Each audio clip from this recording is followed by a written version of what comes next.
이 시간 형제 간의 화해를 이룬 야곱의 기도, 형제 간의 화해를 이룬 야곱의 기도라는 제목으로 하나님 말씀 증거하겠습니다.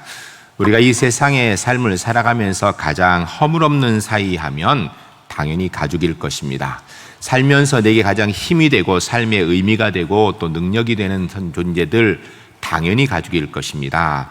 그런데 이 가장 가깝고 힘이 되고 은혜가 되고 또 내게 삶의 의미도 부여하는 이 가족들이 조금만 잘못되어지면 원수가 되기도 한다라는 것입니다. 그래서 보면 형제 자매 지간에 부모 자녀 간에 원수 같은 사이로 사는 사람들이 생각보다 많습니다. 왜 이런 일이 있는 것입니까? 이유는 너무 가까우니까 예의를 차리지 아니하고 함부로 대하기 때문입니다. 너무 가깝다 보니까 네 것 내 것 없이 내가 다 가져버리기 때문에 그런 거예요. 빼앗는 것도 눈도 끔쩍 안 하고 당연히 내 것이라고 생각하며 빼앗다 보니까 원수 관계가 되는 경우들이 많이 있습니다. 오늘은 본문 말씀의 내용은 바로 야곱이 자기 형 에서와의 이 불화 가운데에서 그가 하나님 앞에 기도한 내용이 오늘 본문의 내용입니다. 기도함을 통하여서 형 에서와의 관계를 회복하고 있는 내용이죠. 본문 말씀을 통하여서 우리가 하나님 앞에서 내가 만일에 내 형제들과 이웃들과 문제가 생길 때 이거 어떻게 해결해야 되는가? 내 힘으로 해결하기 위해 노력하면 되는가? 그래서 된다면 참 좋겠지만 안 되는 경우 너무 많거든요. 그때 바로 우리가 하나님 앞에 기도할 때입니다. 기도로 우리 앞에 있는 문제들, 특별히 가까운 가족의 문제, 형제지간의 문제들을 해결할 수 있는 우리 울산제일교회 하나님의 사람들이 모두 될 수 있기를 주의 이름으로 간절히 축복합니다. 첫 번째 따르겠습니다. 형 에서와 동생 야곱은 갈등 속에서 살았습니다. 오늘 본문의 주인공인 야곱은 형 에서와 태어나기 전부터 갈등 속에 살았다라고 성경이 이야기합니다. 오늘 본문은 창세기 32장인데 25장 22절에 보면 이렇게 되어 있습니다. 그 아들들이 그 태 속에서 서로 싸우는지라 그가 이르되 이럴 경우에는 내가 어찌할꼬 하고 가서 하나님께 묻자온대. 아버지 이삭이 보니까 자기 아내 리브가가 잉태를 하였는데 쌍태예요. 쌍둥이가 지금 태중에 들어있습니다. 그런데 이 태중에 있는 쌍둥이가 싸우더라는 거예요. 얼마나 안에서 싸웠는지 잘 모르겠지만 그걸 보니까 이게 좀 심각했던 것 같아요. 그래서 그 이삭이 그걸 가지고 하나님 앞에 하나님 이거 어떻게 해야 됩니까? 이거 태중에부터 이렇게 싸우고 있으니 이거 어떻게 해야 됩니까? 라고 하나님 앞에 기도하더라라는 것입니다. 이어 나오는 창세기 25장 26절에 보면 아이들이 태어나는 모습이 나타나는데 후에 나온 아우는 손으로 에서의 발꿈치를 잡았으므로 그 이름을 야곱이라 하였으며 라고 이야기합니다. 쌍둥이가 태어났는데 형이 나올 때 동생이 먼저 나오려고 그랬는지 뒤꿈치를 잡고 이렇게 같이 태어났다라는 것입니다. 형의 이름은 에서라는 것은 몸이 불다른 뜻입니다. 야곱이라는 것은 뒤꿈치를 잡았다 이런 뜻이에요. 여러분 되게 일반적으로 쌍둥이가 태어나면요 첫째 아이가 태어나고 2분 때로는 5분 많이 길었다면 30분 뒤에 둘째 아이가 태어나는 게 정상입니다. 아마 이렇게 바로 태어나는 경우는 없어요. 그런데 오늘 본문에 보니까 야곱과 에서가 태어나는데 아마 속에서 서로 먼저 나오려고 그랬는지 형 발꿈치를 잡고 나왔다라고 이렇게 얘기합니다. 태중에서도 싸웠고요 나오는 순간에서도 서로 기득권을 차지하려고 싸웠다라고 성경이 기록하고 있는 것입니다. 그리고서 이 아이들이 장성하는 모습을 기록하는데 창세기 25장 27절에 이렇게 얘기합니다. 이 아이들이 장성함에 에서는 익숙한 사냥꾼이었으므로 들사람이 되고 야곱은 조용한 사람이었으므로 장막에 거주하니 라고 말합니다. 에서와 야곱이 완전히 다른 성향을 가졌다라는 거예요. 에서는 사냥꾼이라는 거예요. 용맹스러운 사람, 들사람이었다라는, 들에서 사는 사람이었다라는. 거기에 비해서 야곱은 암사냅니다. 집안에서 엄마 치마꼬리 붙들고 살림하는 사람이라는 거예요. 이게 집사람이라는 것입니다. 조용한 사람이라는 거예요. 완전히 다른 성향입니다. 그로 인하여서 이게 문제가 됩니다. 또 무슨 문제냐면 창세기 25장 28절에 이삭은 에서가 사냥한 고기를 좋아하므로 그를 사랑하고 에서를 사랑하고 리브가는 야곱을 사랑하였더라. 엄마 아빠 이삭과 리브가가 둘을 같이 사랑해야 되는데 아버지 이삭은 용맹하여서 사냥하고 있는 남자다운 에서를 사랑했고 엄마 리브가는 자기를 따라다니며 집에 살림같이 도와주고 있는 야곱을 사랑했다라는 것입니다. 서로 다르게 사랑했다는 얘기는요, 이거는 형제간의 불화의 원인이 될 수 있는 건데 아이들만 서로 문제된 것이 아니라 엄마 아빠도 이게 편애를 통하여서 문제를 이렇게 더 키우고 있는 그런 경향을 보이고 있는 것입니다. 그러다가 결국 이제 문제가 되기 시작합니다. 창세기 25장 29절에 34절에 보면 에서가 자기의 성향대로 들에 나가서 사냥을 했습니다. 사냥하다 쫓아다니다 보니까 얼마나 배가 고프겠어요? 지쳐서 집에 들어왔는데 야곱이 엄마를 도와서 팥죽을 쓰고 있었습니다. 냄새 나고 보니까 먹고 싶거든요. 구수한 냄새, 붉은 거 보니까 그거 한 그릇 먹으면 살 것 같아요. 그래 동생에게 나 팥죽 한 그릇만 줘라. 내가 배고파 죽겠다 그러니까 아이고 그러냐고 하고 주면 될 텐데 야곱이 거기서 치사하게 이럽니다. 내가 이 팥죽 줄 테니까 형 장자권 나한테 팔아라. 세상에 이렇게 치사한 동생이 어디 있어요? 그러니까 이 형은 또 세상에 이렇게 멍청한 형이었습니다. 그러니까 한 얘기가 내가 장자권이 무슨 사용이야. 나 배고파 죽겠는데 너 가져. 그리고 팥죽 줘. 그래서 팥죽을 장자권을 팔아가지고 한 그릇 먹습니다. 세상에 야곱처럼 치사한 동생이 없고요. 에서처럼 경솔하고 미라는 형이 없는 것입니다.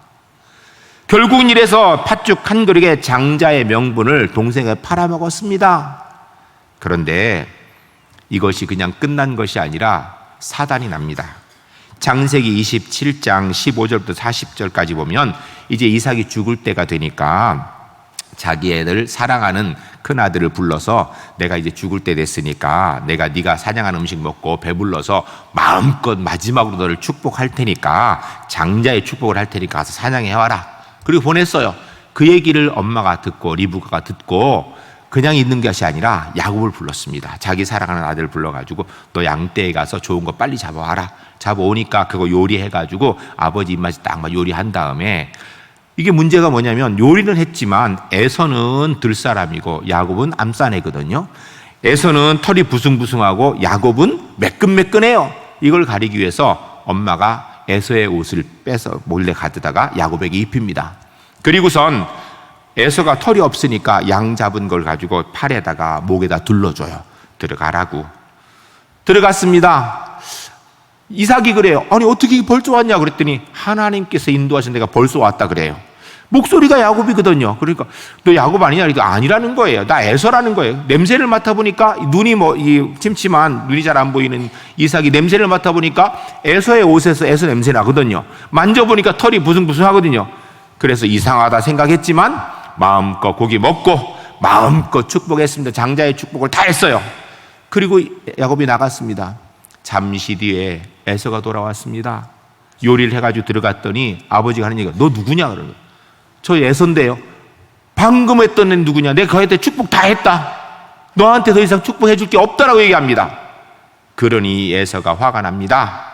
그래서 그 마음속에 장자권도 빼앗기고 축복권도 빼앗긴 것에 대한 분을 가지고 어떻게 생각하냐면 창세기 27장 41절에 아버지가 이제 죽을 때가 다 됐으니까 아버지가 돌아가시고 나면 내가 저 동생을 죽이리라 라고 그렇게 마음 먹고 공견하게 말합니다.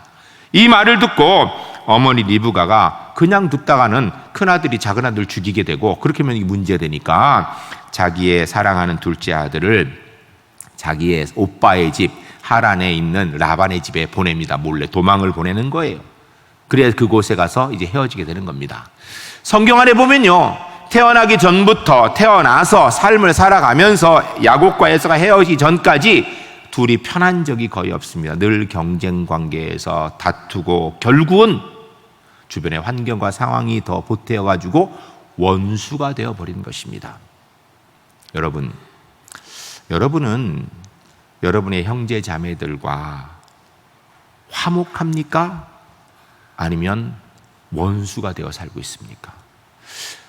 정말 간절히 바라건대 저는 우리 울산제일교회 성도님들이 할 수 있는 한 형제 자매지간에 화목한, 그러기 위해서 필요하면 양보도 좀 하고 감싸주기도 좀 하고, 이래서 화목한 믿음의 가정을 주 안에서 꼭 이루어갈 수 있기를 주의 이름으로 간절히 축복합니다.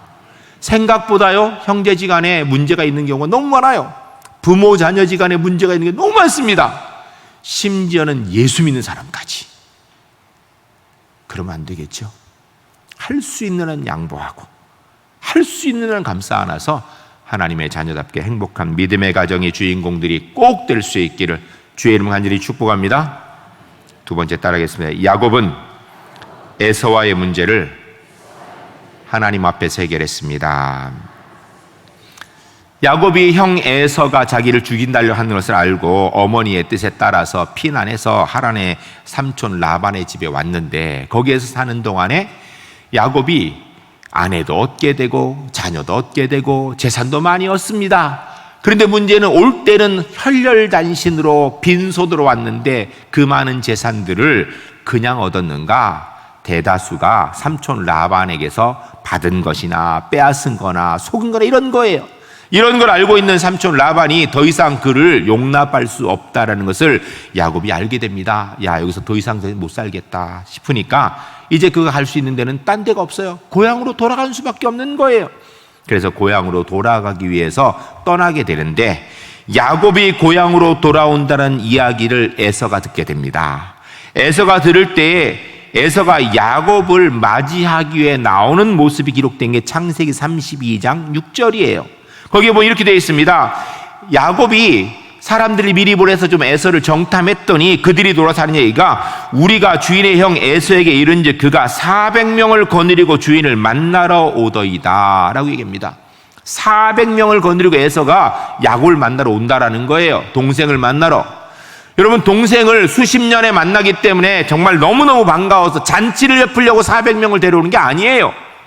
동생이 오는 길을 안전하게 지키기 위해서 그들을 보호해주게 400명을 데려오는 게 아니에요. 수십 년 전에 자기를 속여서 자기의 장자권과 자기의 축복권을 빼앗은 동생을 죽이기 위해서, 그동안 수십 년 동안 복수의 칼을 갈아서 복수하기 위해서 400명을 데리고 오는 것이었습니다. 에서는 힘이 있는 사람이었습니다. 사냥꾼 출신이에요. 그를 따르는 사람도 있었고요, 아버지 이삭과 함께 있으면서 그 재산 물려받았기 때문에 많은 사람들을 부릴 수 있는 힘이 있어서 400명이나 되는 사람들을 모을 수 있었고요, 그 힘을 가지고 자신의 문제를 자기가 해결하려고 오는 것이었습니다. 그에 반하여서 그러면 야곱은 어떤가? 창세기 32장 13절로 22절에 보면, 20절까지 보면 야곱이 형 에서가 자기를 죽이려고 400명의 군대를 데리고 온다는 이야기를 듣고 어떻게 하면 내가 이 환난을 면할 수 있을까 꾀를 냅니다. 먼저 자기의 있는 소유에서 예물을 뽑습니다. 그 내용이 14절입니다. 뽑은 것이 보면 암염소가 200이요, 수점소가 20이요, 암양이 200이요, 수장이 20이요, 젖나는 낙타 30과 그 새끼, 암소가 40, 황소가 10, 암나귀가 20, 그 새끼 나귀가 10이라. 꽤 많은 예물을 뽑았습니다. 그래서 그 예물을 세 대로 나눕니다. 그래서 한번 딱 보내서 첫 번째 에서 앞에 가가지고 이렇게 얘기하라 합니다. 주인의 동생 야곱이 주인 에서한테 보내는 선물입니다. 그래서 그거 받게 하고, 그 다음에 또 그 다음 때 가서 또 이야기를, 이거 야곱이 보내는 선물입니다. 그 다음 또 가서 야곱이 보내는 선물입니다. 이렇게 하면 그 예물로 인해서 형 에서가 감정이 풀어진 다음에 내가 형 에서를 만나면 혹시 괜찮지 않을까, 이래서 자기 꾀를 내어봅니다. 형 에서는 자기 힘을 가지고 동생과의 문제를 해결을 하고 있고, 동생 야곱은 자기 꾀를 가지고 형 에서와의 문제를 해결하려고 하고 있는 것이 이 형제지간에 둘이 똑같아요. 하나는 힘, 하나는 꾀. 그런데 문제는요, 힘으로도 안 되고 꾀로도 안 됩니다. 형제지간의 마음 상한 게 그걸로 해결되겠습니까? 야곱이 나름대로 꾀를 내어서 최선을 다해 보았는데, 문제는 그러고 났는데 마음이 안 편해. 도저히 안 될 것 같아요. 그거 가지고 형이 마음이 안 풀릴 것 같아요. 왜냐하면 자기가 한 짓이 있거든요. 그래서 어쩔 수 없이 그 다음에 취한 게 있는데, 그 다음에 뭐 했는가? 그래서 그 다음에 기도합니다. 그게 오늘 본문의 내용이에요. 왜 야곱이 기도했는가? 깨가 충분해서 형 에서를 충분히 속일 수 있었으면 기도 안 했을 거예요. 형 에서처럼 힘이 있어가지고 400명, 500명 끌어모을 수 있었다면 기도 안 했을 거예요. 데리고 나가서 싸웠겠지요. 그런데 어쩔 수 없어서 죽을 것 같으니까 살기 위하여서 하나님 앞에 기도한 내용이 오늘 본문입니다. 여러분, 오늘 본문을 보면서 우리가 아주 중요한 교훈을 얻을 수 있습니다. 형제지간에 가까운 사람 사이에 원수되어지면요, 그거 힘으로 해결하면요 더 큰 사단 납니다. 꾀로 아무리 내어도요 해결할 방법이 없습니다. 좀 물어보겠습니다. 여러분이 이런 상황이라면 여러분 어떻게 하시겠습니까? 야곱은요 하다 안 되니까 그때 하나님 앞에 기도했습니다. 이것도 그렇게 나쁘다고 할 수는 없죠. 왜냐하면 결국 기도했으니까. 그런데 오늘 본문을 보면서 우리가 깨달아야 되는 교훈은, 문제가 있어서 내가 감당치 못할 때는요 먼저 하나님 앞에 무릎 꿇는 거예요. 먼저 하나님 앞에 기도하는 것이 필요한 것입니다. 먼저 하나님 앞에 기도할 때에 하나님께서 역사하실 줄로 믿습니다. 여러분, 기도는요 하나님의 능력입니다. 기도는 하나님의 역사를 이 땅에 경험하는 방법입니다. 우리가 기도하면 한 사람의 마음이 변할 수 있고요, 우리가 기도하면 한 나라의 문제가 변화될 수 있고요, 우리가 기도하면 인류의 역사가 새로 기록될 수 있는 줄로 믿습니다. 기도는 하나님의 능력을 경험하는 방법이에요. 우리가 누구의 하나님의 자녀 아닙니까? 그렇다면 할 거 해보다가 내 힘으로 그냥 할 수 충분하니까 막 해제끼는 그런 사람이 아니라, 해보다가 안 되니까 그때 가서 기도하는 사람이 아니라, 문제가 있을 때 처음부터 하나님 앞에 무릎 꿇을 줄 아는, 하나님의 기도의 능력을 의지하는 우리 울산제일교회 하나님의 사람들이 모두 될 수 있기를 주의 이름을 간절히 축복합니다. 20세기의 최고의 기적하면 독일 통일입니다. 많은 사람들이 독일 통일을 이야기할 때 정치인들은요 미국의 정치적인 힘이 때문에 독일이 통일됐다 이야기합니다. 또 야사를 이야기하는 사람들은 동독에 있는 장관이 그날 저녁 때 그 전날 술을 하도 먹어가지고 정신 못 차려가지고 말 한마디 잘못해가지고 그것 때문에 통일이 되었다 이렇게 이야기합니다. 그런데 제가 볼 때는요 독일 통일은 절대적인 하나님의 은혜로 이루어진 줄로 믿습니다. 그럼 이 은혜는 어떻게 시작됐는가? 기도로 시작되었습니다. 인구 50만 명 정도 되는 독일의 크지 않은 도시 라이프치히의 성 니콜라이 교회에서 1982년 작은 무리가 모여서 독일 통일을 위하여서 기도하였습니다. 매주 모여서 기도하는데 1년을 기도하고 2년을 기도하고 3년을 기도해도 통일의 조짐이 하나도 보이지 않았습니다. 포기할 만하지만 그래도 이들이 포기하지 않고 6년 동안 기도했습니다. 아무 일도 없었습니다. 그런데 꾸준히 기도하는 가운데 7년째 되는 1989년 기적이 일어났습니다. 이 라이프치히의 작은 교회 주변에 10만 명이나 되는 사람이 모여가지고요 통일을 위해서 기도하고 있었습니다. 실제로 1989년 11월 9일 베를린 장벽이 무너졌고요 1990년 10월 3일 동독과 서독이 합의를 하여서 공식적으로 통일 국가가 되어진 것입니다. 라이프치히의 작은 교회에서 소수가 모여서 기도한 것으로부터 시작하여서 기도한 결과로 하나님께서 독일 통일을 이루어 주신 줄로 믿습니다. 여러분, 우리는요 아무것도 아닙니다. 사실은. 그러나 우리가 기도하면요 사람의 마음이 바뀔 수 있습니다. 우리는 연약하지만 우리가 기도하면 나라의 문제를 해결할 수 있습니다. 우리가 기도하면 인류 역사를 바꾸어 나갈 수 있는 줄로 믿습니다. 여러분, 형제지간의 문제도요. 먼저 해보다가 안 되면 뭐 앞에 무릎 꿇는 것, 물론 그때라도 기도하면 낫겠지만 처음부터 주 앞에 무릎 꿇고 기도함으로 주님의 은혜의 역사를 경험하는 하나님의 사람 되시기를 주의 이름 간절히 축복합니다. 특별히 여러분이 대한민국이 지금 참 어려운 상황에 처해 있는 것 여러분 다 아시죠? 지금이 바로 우리 나라를 위해서 우리가 기도할 때입니다. 정치적으로 할 일들은 정치인이 할 것입니다. 경제적으로 할 일은 경제인이 할 거예요. 우리 그리스도인이 할 일은요, 이 나라 민족의 문제를 위해서 하나님 앞에 기도하는 일입니다.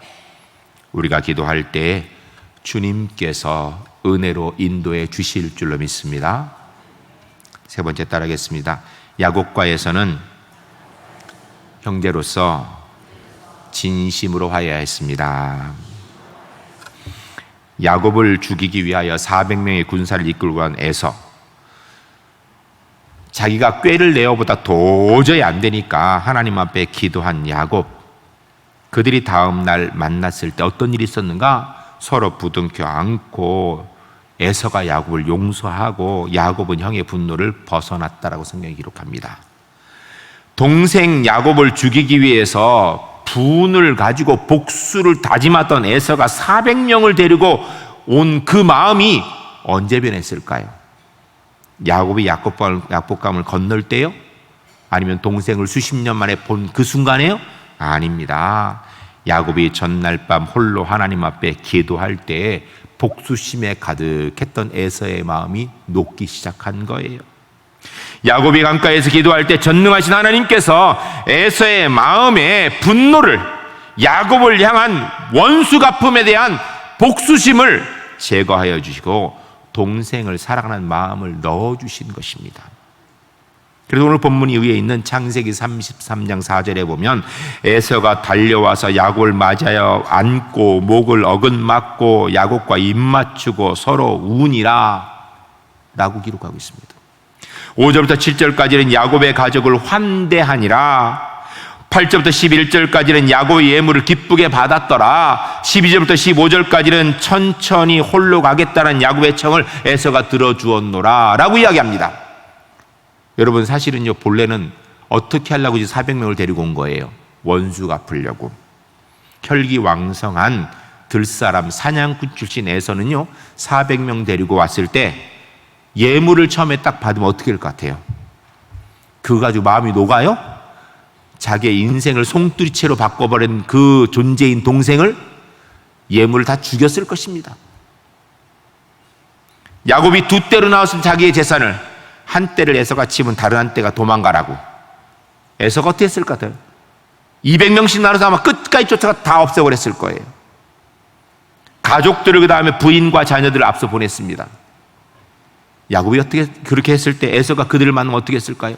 원수의 자식이고 원수의 부인인데 당연히 죽이죠. 그냥 두겠습니까 그게? 야곱을 만나면요 아마 갈아 마셔도 속이 시원치 않았을 것입니다.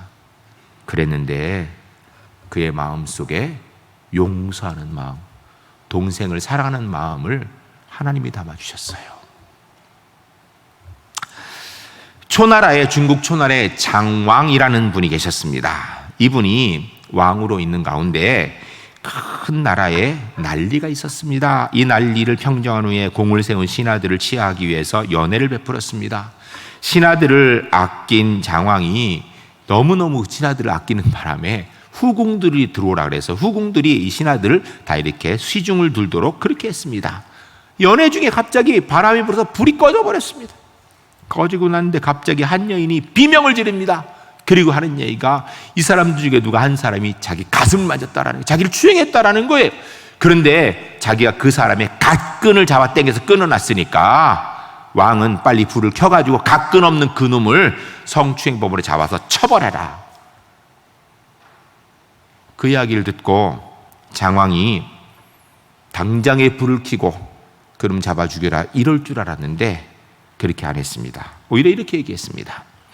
이 자리는 내가 아끼는 이를 공치하기 위해서 만든 자리이고 이런 일을 처벌한다는 것은 온당치 않으니 이 자리에 있는 모든 신하들은 내 명령을 들으라. 지금 쓰고 있는 갓끈을 모두 잘라버리도록 해라.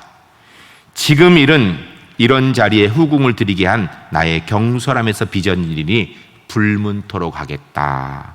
신하들이 각근을 다 떼었습니다. 그리고 불을 켜니 누가 했는지 아무도 모르게 된 거예요. 왕의 여인을 희롱했다는 것은요, 당시 상황으로 얘기하면 왕의 자리를 도전하는 역적에 해당하는 것이에요. 그를 죽일 것뿐 아니라 그의 가족, 삼족까지 멸문지화를 당하게 되는 역적죄인 것입니다. 그런데 장왕은 그 신하의 실수를 덮어줄 뿐 아니라 자기가 경솔해서 이런 자리에 후궁을 드린 것, 자기 실수했다고 자기의 경솔함을 인정하기까지 한 것입니다. 몇 해 뒤에 초나라와 진나라가 나라의 운명을 걸고 전쟁을 하게 되었습니다. 전쟁 중에 장왕은 죽음의 위기에 몰리게 됩니다. 이때 한 장수가 장왕을 위해서 싸우는데 장왕과 초나라의 수원 시대에 싸우는 그 모습이 얼마나 용맹하고 생명 걸고 싸우니까 아무도 그 앞을 못 나와서는 거예요. 그 모습이 지옥에서 올라온 야차처럼 피를 뒤집어 쓰고 싸우는데 결국은 장왕도 구해내고 초나라도 구하게 됩니다.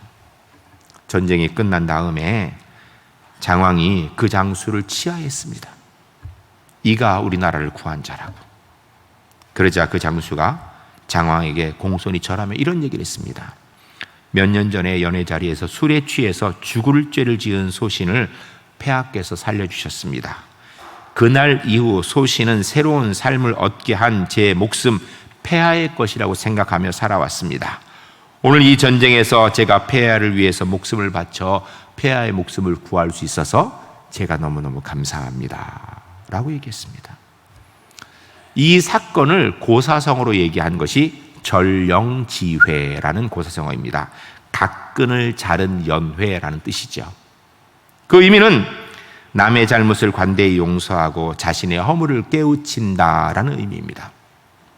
여러분, 성경에서 우리 하나님께서 원수도 사랑하고 용서해야 된다라고 말씀하십니다. 왜 용서하라 그러죠? 용서해야 우리가 행복하기 때문이에요. 용서해야 하나님의 자녀답기 때문이에요. 근데 용서가 쉽습니까? 용서하면 좋다라는 거 모르는 사람이 누가 있어요? 다 용서하고 싶죠. 근데 마음이 용서가 안 되면 어떻게 해요? 여러분, 마음을 따라가면 어떻게 돼요? 복수하는 건 쉽습니다. 마음을 따라가면 그냥 복수 저절로 되는 거예요. 내 힘 있는 만큼 복수되는 거예요.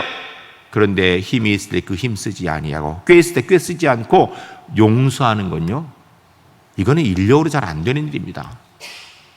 혹 우리에게 원수와 같은 가족, 형제, 친지가 있다면, 전 우리 울산제일교회 성도님들이 내가 노력해서 용서할 수 있다면 노력해서 꼭 용서했으면 좋겠어요. 사실은 잘 안 됩니다. 이건요, 하나님 앞에 기도할 문제입니다. 하나님 앞에 기도하면 주님께서 내 마음도 바꿔주시고 상대의 마음도 바꿔주시고 문제를 해결해 주실 줄로 믿습니다. 하나님이 일하셔야 우리의 마음이 변화될 수 있는 것입니다. 하나님이 일하게 하시는 방법은요, 기도하는 것입니다. 사랑하는 울산제일교회 성도님들, 내가 어찌하지 못하는 문제에 떨며 이를 갈며 복수심에 불타는 그런 사람들, 하나님의 사람 모습 아닙니다. 하나님의 사람답게 하나님 앞에 기도하는 가운데 주께서 일하셔서 용서의 은혜를 경험하는, 그래야 해서 이 세상에서 원수도 사랑하고 용서의 은혜로 인하여 십자가의 은혜를 경험하며 살아가는 우리 울산제일교회 하나님의 사람들이 모두 될 수 있기를 주의 이름을 간절히 축복합니다.